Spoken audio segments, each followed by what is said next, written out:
안녕하세요, 여러분. 오늘도 저희 채널을 찾아주셔서 감사합니다.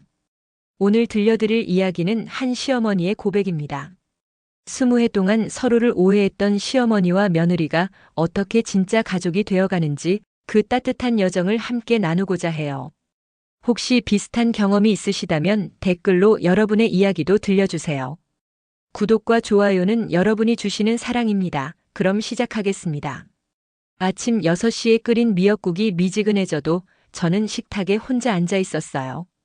벽에 걸린 시계 초침 소리만 똑딱똑딱 들리는 가운데 달력에 빨간 동그라미 쳐둔 날이었거든요.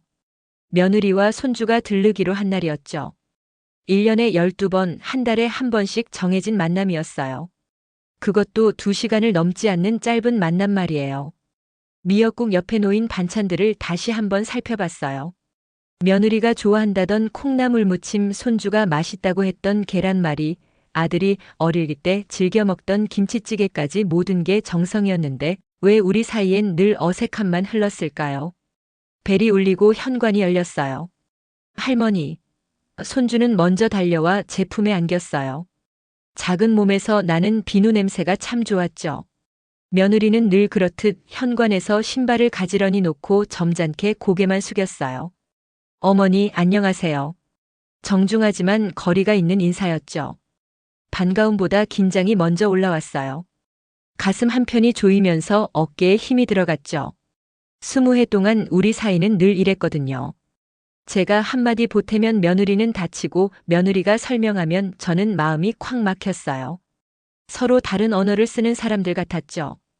명절 음식 만드는 방법부터 손주 교육 방침까지, 돈 쓰는 우선순위부터 김치 국물 농도까지 모든 게 싸움의 씨앗이 되었어요. 작은 것 하나도 양보할 수 없었죠. 엄마는 왜 항상 지우 언니한테 그래? 아들이 한때 저에게 했던 말이 귓가에 맴돌았어요. 그때 저는 이렇게 대답했죠. 난 틀린 말 안 했어. 남편이 세상을 떠나고 혼자 사는 지 벌써 5년이 흘렀어요. 저는 자꾸 내가 맞다에 기대어 버텼어요. 그 믿음이 저를 지켜줬지만 동시에 우리를 멀어지게 했다는 걸 아는 데는 20해가 걸렸어요. 할머니, 숙제 도와주세요. 손주가 가방에서 공책을 꺼내며 말했어요. 학교 프로젝트로 가족 인터뷰를 해야 한다면서요. 할머니가 제일 기뻤던 순간이 언제예요? 첫 번째 질문은 쉬웠어요.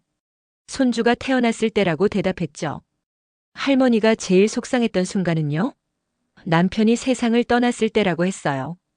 그런데 세 번째 질문에서 저는 얼어붙었어요. 할머니가 제일 미안했던 순간이 언제예요? 저는 얼음처럼 굳었어요. 미안? 제게 미안이란 단어가 있었을까요? 늘 며느리가 잘못했다고만 생각했는데, 늘 상대방이 이해하지 못한다고만 여겼는데 말이에요. 손주는 연필을 들고 기다렸고 며느리는 부엌에서 설거지를 하는 척하며 우리 대화를 듣고 있었어요. 할머니가 미안했던 적이 없어? 손주가 다시 물었어요. 순진한 눈동자가 저를 바라봤죠. 그 순간 가슴 한편이 뜨거워졌어요. 목구멍이 막혀서 말이 나오지 않았어요. 다음에 대답해 줄게. 결국 저는 이렇게 말하며 공책을 덮었어요. 그날 저녁 며느리가 싱크대 앞에서 조용히 말했어요. 어머니, 잠깐 얘기 나눌 수 있을까요? 제 안에 오래된 경보음이 울렸어요. 또 무슨 문제가 생겼나, 또 제가 뭘 잘못했다고 할까, 싸움의 예고처럼 들렸거든요. 하지만 이번엔 뭔가 달랐어요. 아이의 목소리에 화가 없었어요. 비난도 없었고 그냥 조용한 요청이었죠. 네. 저는 짧게 대답했어요. 20해 만에 처음으로 마음을 열 준비가 된 것 같았거든요. 며느리를 처음 본 날을 아직도 선명하게 기억해요.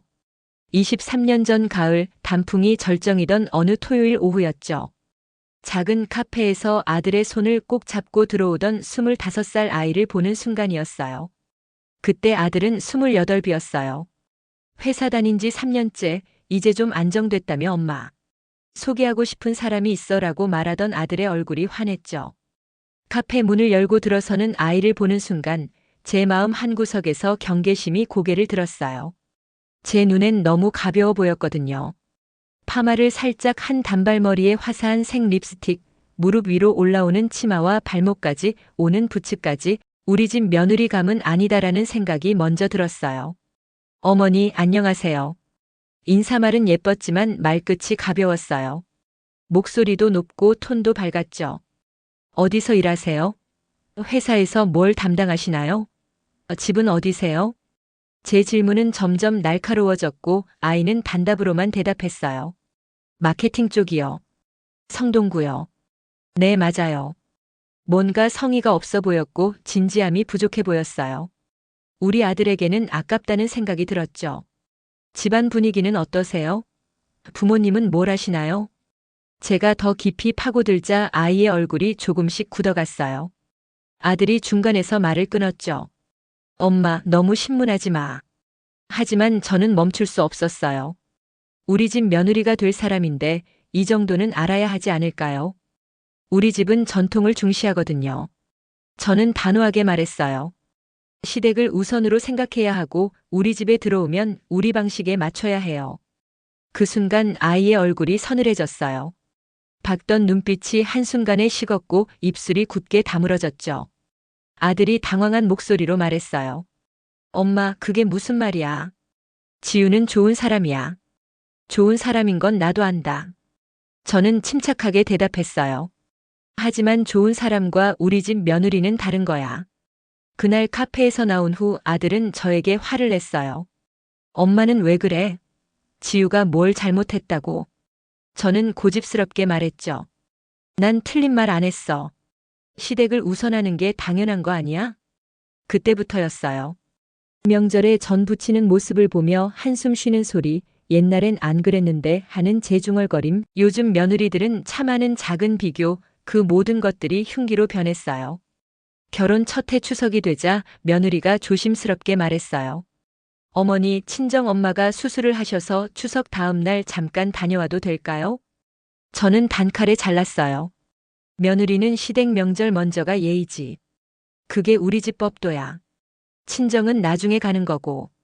아이의 눈에 눈물이 고였어요. 하지만 아무 말도 하지 않고 그저 네, 알겠습니다라고만 했죠. 저는 그때 제가 옳다고 믿었어요. 시어머니 말을 듣는 게 당연하다고 여겼는데, 그런데 왜 마음 한구석이 불편했을까요? 그 뒤로 아이는 더 조심해졌어요. 제 앞에서는 웃음소리도 줄이고 말수도 적어졌죠. 조심은 곧 침묵이 되었어요. 아들은 중간에서 달아갔어요. 엄마, 지우가 많이 힘들어해. 조금만 이해해줘. 저는 어이없다는 듯 대답했죠. 내가 뭘 잘못했다고. 요즘 애들이 너무 예민한 거야.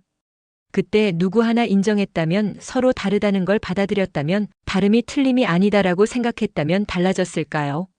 첫 단추를 잘못 꿰는 우리는 단추를 다시 푸는 법을 몰랐어요. 그리고 그 잘못된 단추가 20해를 지배했죠. 지금 생각해보니 그 아이도 저만큼이나 떨렸을 거예요. 처음 만나는 시어머니 앞에서 얼마나 긴장했을까요? 제가 조금만 다르게 말했다면, 우리 아들 잘 부탁해라고 했다면, 서로 배워가면서 지내자고 했다면 말이에요. 하지만 그때는 몰랐어요. 제 방식만이 옳다고 믿었거든요. 그 고집이 우리를 갈라놓을 줄은 몰랐죠. 함께 살던 3년은 길고도 짧았어요. 결혼 후 첫 해부터 우리는 한 지붕 아래 살았거든요. 저는 새벽 5시 반에 일어나 반찬을 만들고 집안 구조를 제 방식대로 정리했어요. 50년을 살아온 제 방식이었거든요. 냉장고 정리법부터 행주 배치까지 모든 것에는 나름의 이유와 순서가 있었어요.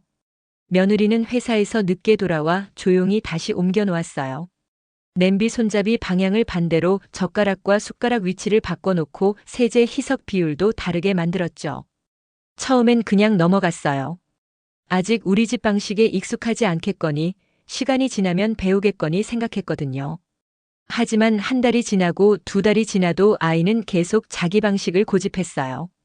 지우야, 냄비 손잡이는 이렇게 돌려놔야 해. 화상 입을 수 있어. 어머니, 이게 더 편한 것 같은데요. 제가 요리할 때는 이렇게 하거든요. 그 순간 제 가슴이 답답해졌어요. 50년 동안 제가 해온 방식을 25살 아이가 바꾸려 한다고요? 매일 작은 전쟁이었어요. 저는 평생 이렇게 살아왔는데 왜 고치라고 하는지 이해할 수 없었어요. 우리 집은 원래 이렇게 해왔어. 저는 단호하게 말했어요. 시어머니 방식을 따르는 게 예의야. 며느리는 더 이상 대답하지 않았어요. 그저 고개만 끄덕이고 밤에 몰래 다시 자기 방식으로 돌려놨죠. 그것이 더 화가 났어요. 대놓고 반박하지는 않으면서 뒤에서 몰래 거스르는 것 같았거든요. 아들 앞에서는 착한 며느리 흉내내고 나만 못된 시어머니로 만들려고. 그런 생각이 들었어요. 손주가 태어나자 갈등은 더 번졌어요. 출산 후 조리원에서 돌아온 며느리가 아기를 안고 우왕좌왕하는 모습이 안쓰럽기도 하고 답답하기도 했어요. 내가 도와줄게. 그렇게 말하며 육아에 개입했어요. 보리차가 제일 좋아. 저는 확신에 차서 말했어요. 우리 아들도 보리차 먹고 컸어. 젖병에 보리차를 타서 손주에게 먹였죠. 며느리는 당황한 표정으로 말했어요. 어머니, 모유 수유 중이라서 아기가 젖을 안 빨 수도 있어요. 모유만 고집하지 말고 분유도 좋고 보리차도 좋아. 너무 신경질적으로 굴지 마. 저는 단호하게 말했어요. 그날 밤 며느리는 모유 수유 계획이 무너졌다며 울었어요. 아기가 젖을 거부한다며 제 방 앞을 서성이다가 결국 아들한테 전화를 걸었죠. 아들이 회사에서 급히 집에 왔어요. 엄마, 왜 그래? 지우가 힘들어 하잖아.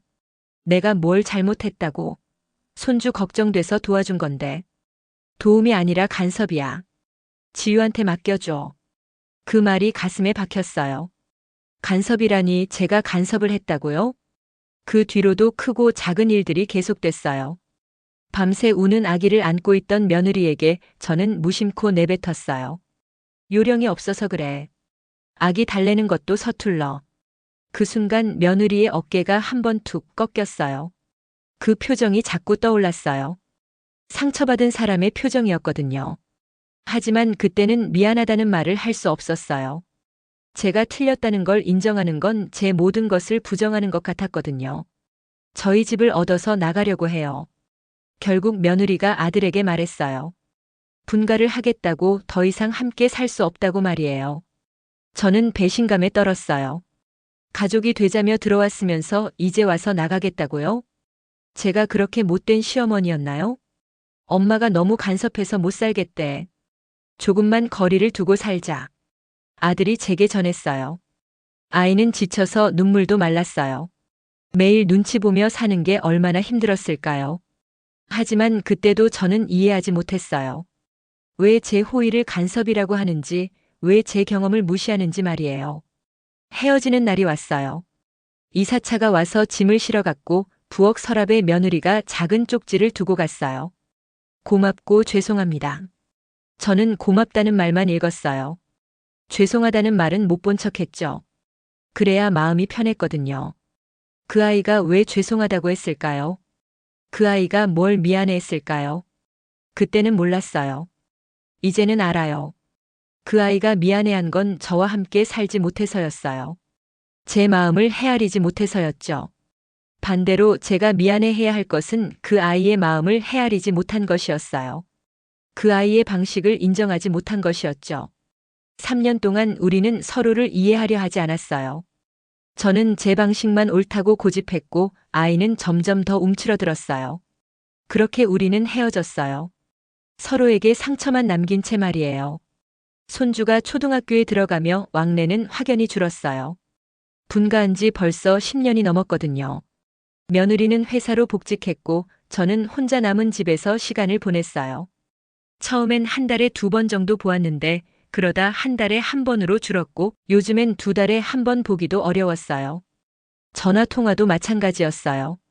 예전엔 일주일에 1번씩 안부 전화가 왔는데 이제는 명절 전후나 특별한 일이 있을 때만 전화가 왔죠. 저는 아이를 이해하지 못했어요. 왜 저리 늘 바쁜지, 왜 전화 한 통이 어려운지, 왜 명절에도 일찍 가려고 하는지 말이에요. 요즘 젊은 애들은 참 혼자 중얼거리며 하루를 보냈어요. 자기 일만 바쁘고 시어머니는 안중에도 없어. 아들에게 가끔 불만을 털어놨어요. 지우가 너무 무심한 것 같아. 시어머니를 뭘로 보는 거야? 아들은 항상 며느리를 감쌌어요. 엄마, 지우 진짜 힘들어. 회사 일도 바쁘고 아이도 키우고. 조금만 이해해줘. 이해하라는 말만 들었어요. 저도 혼자 힘든데 누가 저를 이해해주나요? 어느 날 마트에서 장을 보는데 낯익은 얼굴이 보였어요. 며느리와 같은 회사에 다닌다던 여자였죠. 어머니 안녕하세요. 지우 언니 잘 지내시죠? 네, 그런 것 같아요. 저는 어색하게 대답했어요. 그런데 그 여자가 말을 이었어요. 언니 정말 대단해요. 어머니가 안 계신데도 혼자 잘 버티고. 갑자기 귀가 쫑긋해졌어요. 어머니가 안 계시다고요? 아, 혹시 모르셨나요? 여자가 당황한 표정을 지었어요. 친정 어머님이 몇 년 전에 돌아가셨거든요. 오빠도 외국에 있고 늘 혼자 모든 걸 감당하더라고요. 저는 뒤통수를 얻어맞은 듯 멈췄어요. 친정 어머니가 돌아가셨다고요? 언제요? 몇 년 전에요? 그러고 보니 요즘 더 힘들어 보이던데. 여자가 걱정스러운 목소리로 말했어요. 아이 키우면서 회사 다니는 것도 힘든데 집안일까지 혼자 다 하니까. 혼자 다 해요? 저는 되물었어요. 네, 아이 아프면 혼자 병원 가고 학교 행사도 혼자 가고 아이 숙제 봐주는 것도 혼자예요. 주말에도 쉴 틈이 없어요. 그 순간 가슴이 무너지는 것 같았어요. 친정의 빈자리, 경력 단절의 상처, 아이 하나 키우며 버티는 생활. 저는 제 외로움만 셌어요. 며느리의 외로움은 헤아려 본 적이 없었거든요. 제가 힘들다는 것만 알았지 저 아이도 힘들다는 걸 몰랐어요. 집에 돌아와서 곰곰 생각해 봤어요. 언제부터 며느리가 달라졌을까요? 예전보다 말수가 적어지고 웃음소리도 줄어들고 늘 피곤해 보였던 건 말이에요. 아, 그러고 보니 몇 년 전부터였어요. 추석 때 친정에 가겠다고 하지 않았던 것도 설날에 친정 안부를 묻지 않았던 것도 말이에요. 저는 단순히 시댁을 우선하게 됐구나, 철이 들었구나 생각했는데 실은 갈 곳이 없어진 거였어요. 기댈 곳이 사라진 거였죠. 그날 밤 아들이 문자를 보냈어요. 엄마, 지우가 건강검진에서 재검 나왔대. 위에 뭔가 있다고 해서 정밀검사 받아야 해. 심장이 서늘해졌어요. 재검? 정밀검사? 혹시 큰 병은 아닐까요? 저는 평소처럼 타자를 쳤어요. 몸 관리 좀 하라고 해. 젊은 애가 왜 그래? 그러다 손을 멈췄어요. 뭔가 잘못됐다는 생각이 들었거든요. 지금 이런 말을 할 때가 아니었어요. 바로 지웠어요. 대신 보냈죠. 병원 같이 가자. 내가 도와줄게. 답장은 한참 후에 왔어요. 괜찮습니다. 혼자 갈 수 있어요. 그 짧은 답장에서 저는 오랜 거리감을 느꼈어요. 그 거리감이 더 서러웠죠. 밤새 잠이 오지 않았어요. 며느리가 혼자 병원에 간다는 생각에 가슴 한편이 답답했어요. 아침에 일어나 거울을 보니 제 얼굴도 많이 늙어 있었어요. 언제부터 이렇게 주름이 많아졌을까요? 저도 외로웠어요. 남편 없이 혼자 사는 게 힘들었거든요. 그런데 며느리는 어떨까요? 아이까지 키우며 혼자 버티는 게 얼마나 외롭고 힘들까요? 그제야 깨달았어요. 우리는 서로 외로웠던 거였어요. 서로 힘들었던 거였는데 서로를 이해하려 하지 않았던 거죠. 제가 먼저 손을 내밀어야겠다고 생각했어요. 아직 늦지 않았을까요? 20해가 지났지만 아직 늦지 않았기를 바랐어요. 비가 억수같이 내리던 어느 목요일 오후에 갑작스럽게 현관벨이 울렸어요. 평소보다 이른 시간이었거든요. 며느리가 손주와 함께 서 있었어요. 우산에서 떨어지는 빗방울, 젖은 머리카락이 얼굴에 붙어 있었죠. 어머니, 갑자기 와서 죄송해요. 아이가 조심스럽게 말했어요. 아이가 갑자기 배가 아프다고 해서 근처 소아과가 문을 닫아서요. 손주는 얼굴이 창백했어요. 할머니, 배가 아파요. 작은 목소리로 중얼거렸죠. 어서 들어와. 저는 급히 문을 열어줬어요. 여기 앉아, 우리 강민아. 손주를 소파에 눕히고 배를 살살 문질러 줬어요. 따뜻한 물수건을 배에 올려주니 조금씩 나아지는 것 같았어요. 며느리는 싱크대 앞에 서서 젖은 옷을 말리고 있었어요. 어깨가 축 늘어져 있었고 얼굴이 많이 야위어 있었죠. 언제부터 저렇게 말랐을까요? 볼이 푹 꺼져 있고 눈 밑에 다크서클이 짙었어요. 손목도 가늘어진 것 같았죠. 지우야. 제가 먼저 말을 걸었어요. 너 많이 힘들어 보인다. 아이가 깜짝 놀란 듯 돌아봤어요. 제가 먼저 말을 건 게 의외였나 보더라고요. 아니에요, 괜찮아요. 습관적으로 대답했지만 목소리에 힘이 없었어요. 저는 아이를 자세히 봤어요. 손등에 밴드가 붙어 있었거든요. 며칠 전 수액을 맞은 흔적 같았어요. 혹시 그 재검 때문일까요? 병원은 다녀왔어? 조심스럽게 물어봤어요. 네, 다녀왔어요. 아이가 고개를 끄덕였어요. 다행히 큰 문제는 없대요. 스트레스성 위염이래요. 스트레스성 위염이라는 말이 가슴에 박혔어요. 25세 시집와서 이제 40이 된 아이, 그 사이에 얼마나 많은 스트레스가 있었을까요? 저 때문에 받은 스트레스도 있었을 텐데요. 지우야. 저는 다시 불렀어요. 목이 메어서 말이 잘 나오지 않았어요. 네, 어머니. 아이가 조심스럽게 대답했어요. 너. 수고했다. 그 한마디가 입 밖으로 나오기까지 20해가 걸렸어요. 수고했다는 말에 아이의 표정이 순간 일그러졌어요. 쌓아 올린 벽처럼 단단하던 어깨가 작은 소리로 흔들렸죠. 어머니. 아이의 목소리가 떨렸어요. 저 정말 잘하고 싶었어요. 눈물이 뚝뚝 떨어지기 시작했어요. 진짜 잘하고 싶었는데 항상 부족한 것 같았어요. 어머니께 잘 보이고 싶었는데 자꾸 실수만 하고 잘못하는 것 같아서 점점 말을 안 하게 됐어요. 아이는 그제야 울었어요. 20해 동안 참았던 울음이었거든요. 마른 수건이 순식간에 젖었어요. 혼자서 모든 걸 감당하려고 했어요. 아이가 계속 말했어요. 아이도 키우고 회사도 다니고 집안일도 하고 어머니께 걱정 끼치고 싶지 않아서요. 친정 엄마가 돌아가셨을 때도 어머니께 말씀드리지 못했어요. 또 문제 만들까 봐서 혼자 장례식도 치렀어요. 그 말에 제 가슴이 찢어질 것 같았어요. 친정 어머니 장례식을 혼자 치렀다고요? 그 힘든 일을 혼자 견뎠다고요? 왜 말 안 했어? 제가 떨리는 목소리로 물었어요. 어머니께서 친정일로 시댁에 피해주지 말라고 하셨잖아요. 그래서 혼자 해야 한다고 생각했어요. 아, 그때 제가 한 말들이요. 며느리는 시댁을 우선해야 한다. 친정일로 소란 피우지 마라. 그런 말들이 아이를 올감했구나요. 저는 그 울음이 밉지 않았어요. 미워할 대상이 아니라 그동안 제가 허락하지 않았던 사람의 울음이었거든요. 강민아. 손주가 소파에서 일어나 엄마에게 다가갔어요. 엄마 왜 울어? 괜찮다, 우리 강민아. 며느리가 눈물을 닦으며 말했어요. 할머니랑 엄마가 얘기하는 거야. 손주는 제 무릎에 머리를 얹고 제 손을 꼭 잡았어요. 할머니, 엄마 아프지 않게 해주세요. 그 손의 온기 속에서 저는 오래된 오만이 녹아내리는 것을 느꼈어요. 지우야. 저는 아이에게 다가갔어요.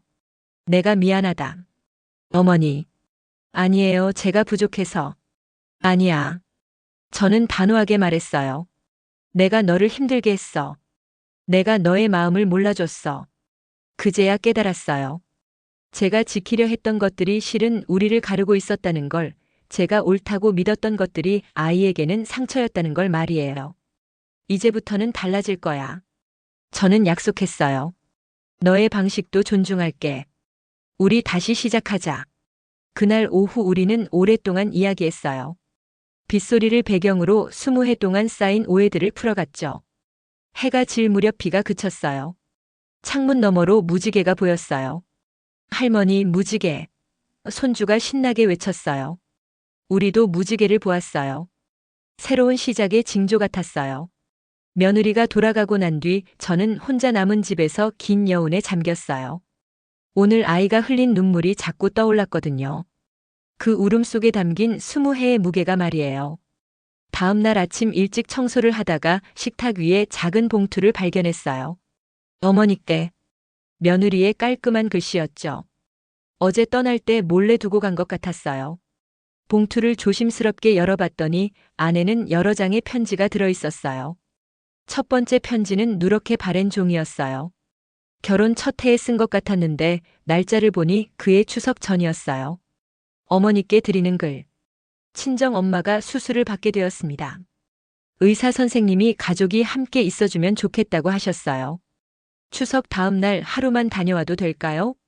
어머니 마음을 상하게 해드리고 싶지 않아서 이렇게 편지로 부탁드립니다. 편지는 거기서 끝났어요. 결국 전하지 못한 편지였죠. 저에게 직접 말했다가 거절당한 후 쓰다 만 편지였어요. 두 번째 편지는 손주가 태어난 해였어요. 어머니께 오늘 강민이가 열이 많이 났습니다. 병원에 갔더니 독감이라고 하더군요. 어머니께서 끓여주신 보리차 덕분에 아이가 많이 나아진 것 같습니다. 고맙습니다. 하지만 모유 수유가 어려워져서 마음이 아픕니다. 어머니의 방식이 맞는 건지 제 방식이 맞는 건지 잘 모르겠습니다. 이 편지도 끝까지 쓰지 못했어요. 모유 수유권으로 갈등이 있었던 그 시기에 아이가 얼마나 혼란스러웠을까요? 세 번째 편지는 분가를 결정한 해였어요. 어머니께 죄송합니다. 제가 부족해서 어머니 마음에 들지 못했습니다. 3년 동안 많이 배우려고 했는데 항상 실수만 하는 것 같아서 미안합니다. 저희가 나가는 게 맞는 것 같습니다. 어머니께서 편안하게 지내실 수 있도록 거리를 두겠습니다. 네 번째 편지는 몇 년 후였어요. 어머니 안녕하세요. 강민이가 초등학교에 입학했습니다. 어머니께서 늘 말씀하시던 대로 아이에게 예의를 가르치고 있습니다. 할머니께 안부 전해드려라고 하면 강민이가 할머니 사랑해요라고 말합니다. 저도 어머니께 사랑한다고 말씀드리고 싶지만 아직 용기가 나지 않습니다.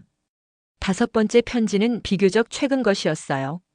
어머니께 친정 엄마가 돌아가셨습니다.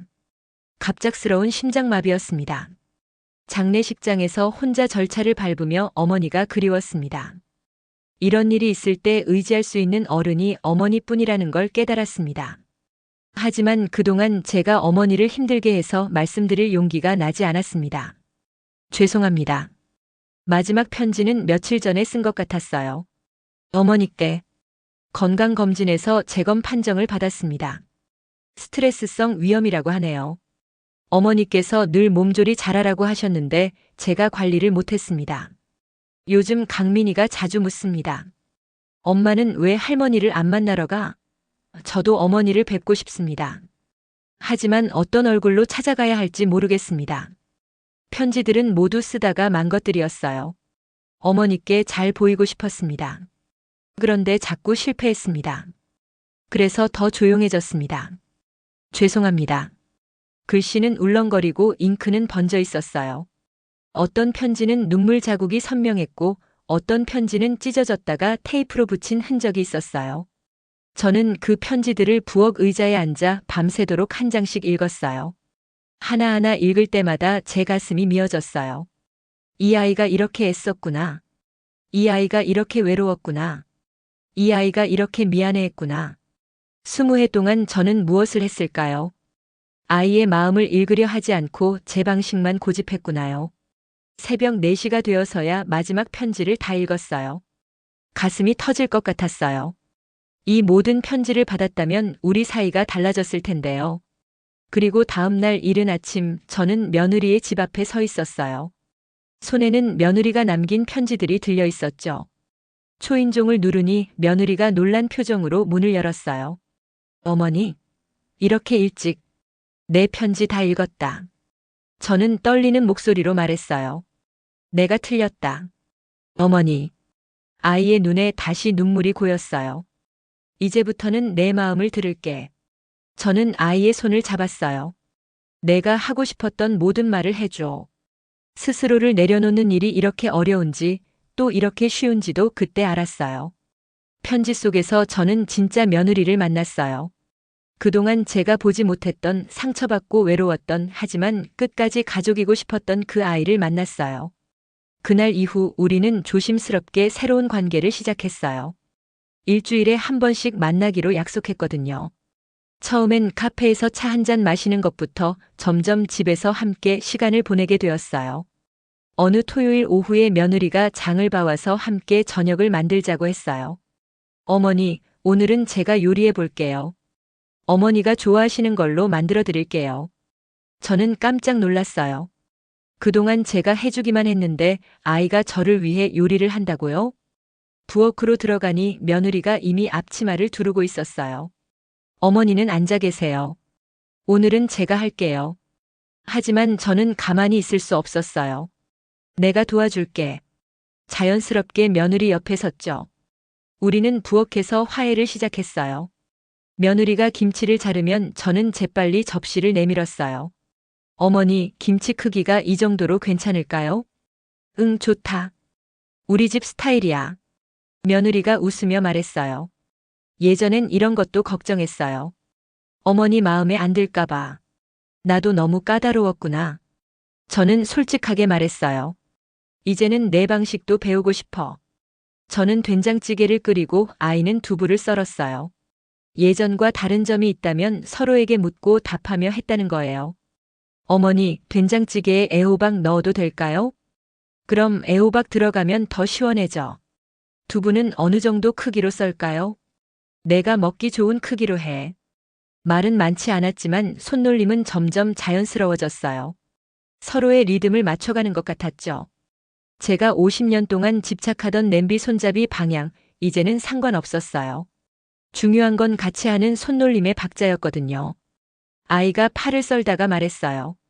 어머니, 제가 요리 배운 건 어머니 때문이에요. 첫 명절 때 어머니 음식을 보고 저도 저렇게 맛있게 만들고 싶다고 생각했어요. 저는 깜짝 놀랐어요. 정말? 네, 정말이에요. 아이가 환하게 웃었어요. 어머니 손맛이 최고예요. 저도 그런 요리를 하고 싶었어요. 그동안 아이가 제 요리를 탐탁하지 않게 여긴다고 생각했는데 실은 배우고 싶어 했구나요. 그럼 내가 비법을 알려줄게. 저는 기쁘게 말했어요. 된장찌개는 육수가 중요해. 멸치 우린 물에 다시마를 넣고. 다시마는 언제 빼야 해요? 아이가 열심히 물었어요. 물이 끓기 시작하면 바로 빼야 해. 너무 오래 우리면 쓴맛이 나거든. 이렇게 자연스럽게 대화할 수 있는 날이 올 줄 몇 달 전만 해도 상상하지 못했어요. 손주가 학교에서 돌아왔어요. 현관문을 열고 들어서더니 부엌에서 나는 냄새를 맡고 환하게 웃었어요. 우리 집, 오늘 냄새가 진짜 좋아. 할머니랑 엄마가 같이 요리했어. 그 말에 우리는 눈을 마주보고 웃었어요. 처음으로 마음 편한 웃음이었고 어색함이 없는 자연스러운 웃음이었어요. 강민아 와서 맛 좀 봐. 제가 국자로 국물을 떠서 불어줬어요. 할머니가 만든 된장찌개야. 엄마가 도와준 된장찌개지. 며느리가 웃으며 정정했어요. 맛있어. 손주가 엄지를 치켜 세웠어요. 할머니랑 엄마가 같이 만들면 더 맛있네. 그렇더라고요. 혼자 할 때보다 같이 할 때가 더 좋았어요. 제 방식과 며느리 방식이 만나니 더 풍성한 맛이 났어요. 저녁 식사 시간에 우리는 오랜만에 가족 같은 시간을 보냈어요. 손주가 학교 이야기를 하고 며느리가 회사 얘기를 했어요. 저도 동네 사람들 소식을 전했죠. 어머니, 며느리가 조심스럽게 말했어요. 저도 이제 조금 알 것 같아요. 어머니의 자리가 얼마나 무거운지, 혼자 버티시느라 얼마나 힘드셨는지. 너도 마찬가지였잖아. 저는 고개를 끄덕였어요. 아이 키우며 혼자 견디는 게 얼마나 외롭고 힘든지. 이제 우리 서로 의지해요. 아이가 제 손을 잡았어요. 혼자 힘들어하지 말고. 그 손의 온기가 따뜻했어요. 20해 만에 처음으로 진짜 가족의 손을 잡은 기분이었어요. 그날 저녁 우리는 큰 결정을 했어요. 며느리 친정 산소에 함께 가기로 한 거예요. 제가 먼저 제안했어요. 지우야, 내 어머니 산소에 같이 가자. 내가 인사드리고 싶어. 며느리의 눈에 눈물이 고였어요. 정말요? 어머니가? 그럼. 우리가 가족이니까. 내 어머니도 내 어머니야. 서로의 빈자리로 가서 서로의 사람을 함께 기억하기로 했어요. 그게 진짜 가족이 되는 첫걸음이라고 생각했거든요. 그날 밤 집에 돌아와서 저는 오랜만에 편안한 잠을 잤어요. 가슴 한편에 따뜻한 것이 자리 잡고 있었어요. 그것은 희망이었어요. 우리가 진짜 가족이 될 수 있다는 늦었지만 아직 가능하다는 그런 희망이었어요. 며느리 친정 산소에 가는 날이 왔어요. 이른 아침 바람이 선선한 토요일이었죠. 저는 하얀 국화꽃을 준비했어요. 처음 만나는 사돈에게 드릴 인사였거든요. 며느리가 손주와 함께 제 집으로 왔어요. 어머니, 정말 같이 가셔도 되나요? 아직도 조심스러워하는 아이를 보니 마음이 아팠어요. 그럼 우리가 가족이니까. 저는 자연스럽게 대답했어요. 내 어머니께 인사드려야지. 가는 길에 며느리가 조용히 말했어요. 어머니, 엄마가 돌아가시기 전에 어머니 이야기를 많이 하셨어요. 시어머니가 어떤 분인지 궁금하다고. 저는 가슴이 뜨거워졌어요. 사돈도 저를 궁금해했구나. 우리가 만날 수 있었다면 어땠을까요? 나도 내 어머니가 궁금했어. 솔직하게 말했어요. 어떤 분이길래 지우 같은 딸을 키우셨나. 산소 앞에 서니 마음이 숙연해졌어요. 잘 정리된 잔디와 깨끗한 비석, 며느리가 얼마나 정성스럽게 관리했는지 보였어요. 며느리가 먼저 절을 했어요. 엄마, 어머니 모시고 왔어요. 시어머니세요. 저도 깊이 절을 했어요. 사돈님 처음 뵙겠습니다. 지우를 잘 키워주셔서 고맙습니다. 제가 많이 부족했습니다. 그 순간 바람이 살랑 불었어요. 마치 답인사를 하시는 것 같았어요. 며느리가 눈물을 흘렸어요. 엄마, 이제 어머니와 잘 지낼 수 있을 것 같아. 어머니가 이렇게 와주셔서 마음이 편해져. 사돈님. 저는 비석에 대고 말했어요. 지우가 혼자 많이 힘들었을 거예요. 제가 더 잘 돌봐드릴게요. 이제 지우 어머니도 저예요. 그날 우리는 산소 근처 식당에서 점심을 먹었어요. 며느리가 어머니 생전 이야기를 들려줬어요. 엄마가 늘 말씀하셨어요. 며느리 가서도 효도하라고, 시어머니를 내 어머니처럼 모시라고. 훌륭한 어머니셨구나. 저는 감탄했어요. 그래서 내가 그렇게 예쁜 마음을 가졌구나. 일주일 후에 며느리의 건강검진 재검 날이 왔어요. 저는 당연히 함께 갔어요. 어머니, 정말 함께 가셔도 되나요? 혼자 갈 수 있어요. 가족이 함께 가야지. 저는 단호하게 말했어요. 혼자 가지 마. 병원 대기실에서 기다리며 저는 며느리의 손을 잡았어요. 걱정하지 마. 큰 병 아닐 거야. 검사 결과는 다행히 큰 이상이 아니었어요.